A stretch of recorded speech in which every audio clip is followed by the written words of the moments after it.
Good morning, this is Shelby Law with the Great Basin Fire Potential Briefing for Friday, August 2nd, 2024. The main fire potential impacts for the next few days are shown here. For today, we have some increasing thunderstorms along far southwest Utah and into portions of southwest and far western Nevada. We also have some smoke still in place. Those smoke impacts will be with us through the weekend. And then we have some near record heat in across the northern portions of the area today as well. Tomorrow, the moisture moves further northward into northern Nevada and up into southwest Idaho, and then also some storms moving northward along the central Utah mountains. And then by Sunday, this is really Saturday night into Sunday, we'll see storms even further north and east over the central Idaho mountains and pushing into eastern Idaho and then into eastern Utah as well. Yesterday was a quiet day, no precip or lightning really to speak of. We can see the storms knocking on our doorstep here in Arizona. Recent fire activity is shown here. We've had fairly light IA the last couple of days with limited lightning activity, and we have continued to see some growth on our large fires. Current ERCs are shown here. Our highest ERC values are found across southern and eastern Utah, and then along far western Nevada with kind of some lower values across eastern Nevada and up into Idaho. This morning's satellite imagery shows a large area of high pressure across much of the interior west, and we can see some moisture wrapping around this high pressure ridge, moving into the southern Great Basin, mainly southern Nevada, southern and southwest Utah, southern and southwest Nevada today. And a look at our visible satellite imagery here will show us where the smoke is. We can see there's still some smoke over Idaho, northwest Nevada, and then some haze over northern Utah and even into eastern Utah today as well. The smoke forecast for this afternoon is showing the heaviest smoke in place across much of Idaho, including eastern Idaho, and then we see some heavier smoke again over far western Nevada with just some lighter smoke and haze across much of Utah. Tomorrow, smoke remains in many of the same locations, expanding a little bit more over western Nevada, and then we see some smoke entering southeast Utah also from a fire in Colorado. All right, looking at the forecast for today, again, that high pressure in place over the Great Basin, allowing moisture to move up into southern Nevada and southwest Utah. We do have high risk issued for any of those storms today, which will be kind of on the drier side with that initial push of moisture. So again, we're expecting those thunderstorms to develop in southern Nevada and maybe far western Nevada. Storms will be on the isolated side today. And then another hot day today, 100 degrees or 101, 102 in Salt Lake, but really Boise and western Idaho takes the cake for the heat today, 107 in Boise today. Today, luckily, will be the hottest day up there.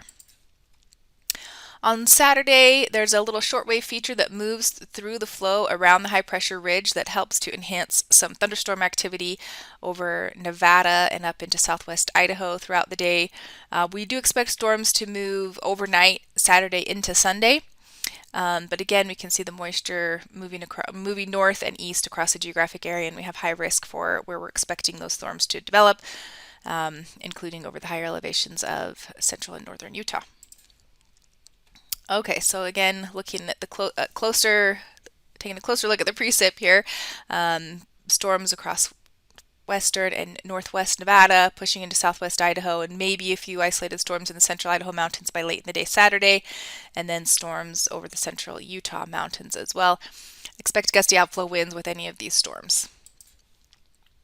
Okay, so by Sunday morning, that shortwave trough feature will continue to move northward around the high pressure ridge, clipping the central Idaho mountains. So those storms should, again, developing Saturday night through midday Sunday. So we have high risk for those storms into the early hours on Sunday in Idaho, and then throughout the day there in eastern Idaho, western Wyoming, and northeast Utah. All right, precip for Sunday is shown here, again highlighting the central Idaho mountains, and some storms lingering still over Nevada, and then kind of lighter by Sunday in Utah. Some gusty winds are also possible over eastern Idaho and western Wyoming on Sunday. Relative humidities will be up a bit on Sunday, where we're expecting those winds in eastern Idaho, so we don't have any high risk highlighted, but something to be aware of there.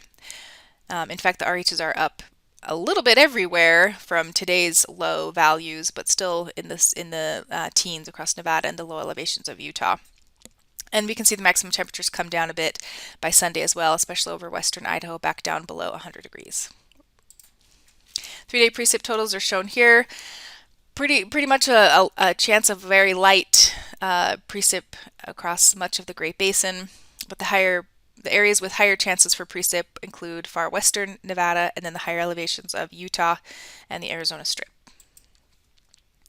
As we head into next week, high pressure ridge still dominating the weather pattern here. A little bit of moisture still remains in place under that ridge in the Great Basin, so we could see some isolated storms kind of across northeast Nevada into northwest Utah on Monday. No high risk for any of that. And then on Tuesday, ridge still staying in place. There's a trough moving into the Pacific Northwest, which could enhance some winds into Idaho as we head into the first couple of days next week.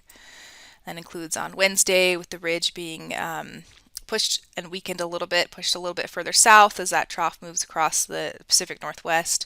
That'll keep temperatures somewhat moderated across the north, but possibly looking for some gustier winds on the ridge tops there. And then by Thursday and into next weekend, it looks like we're expecting moisture to come back into the southern Great Basin, especially Utah, with a little bit better of a chance for a wetting rain over the higher elevations of southern Utah on Thursday into Friday next week. The precip totals for the next 7 days kind of show that pattern. Most of this precip is coming in the next couple of days, Saturday into Sunday, but these darker blues are expected to come late next week in that Thursday to Friday time period where we get another shot of some deeper monsoonal moisture, although it may be more limited to just Utah. The extended forecast for August 9th through the 15th puts warm temperatures in place across the Great Basin, and then we're continuing to see this pattern or this trend for above normal precipitation in that extended period as well. And that concludes today's briefing. Please check back tomorrow for the latest updates.